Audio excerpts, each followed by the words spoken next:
Always low prices at Pahrump Valley Auto Plaza.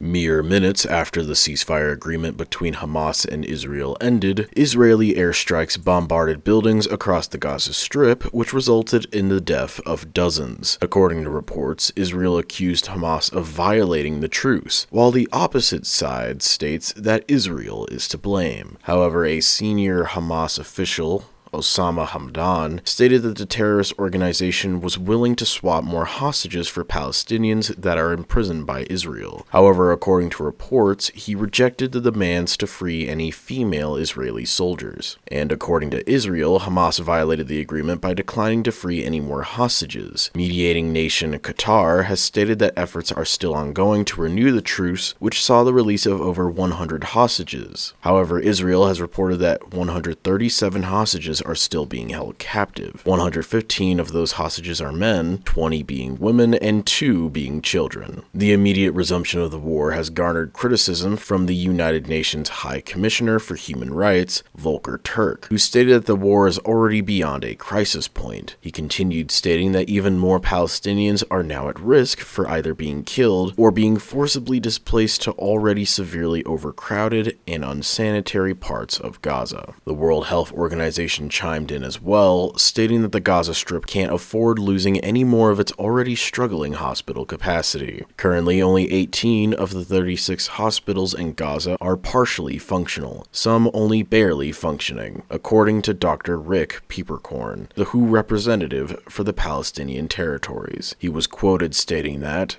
"Gaza's health system has been crippled by the ongoing hostilities, and I want to stress that it cannot afford to lose any more hospitals or hospital beds, and we are extremely concerned about the resumption of violence." The country of Pakistan has also spoken on the matter as well, denouncing the resumption of Israeli airstrikes in Gaza. Mumtaz Zahra Balak, the foreign ministry spokesperson for Pakistan, went on to state that Pakistan reiterates its call for a durable and sustainable ceasefire to enable supply of extensive and robust humanitarian assistance, urgent medical aid to the injured, and shelter to those who have been displaced as a result of the indiscriminate and inhumane bombing campaign by Israeli occupation forces. Meanwhile, Palestinians have been reported to be warned by Israel to evacuate portions of southern Gaza. This was done via leaflets scattered around parts of Gaza's southern region, urging residents to leave their homes east of the town of Khan Yunis, dubbing it a dangerous battle zone.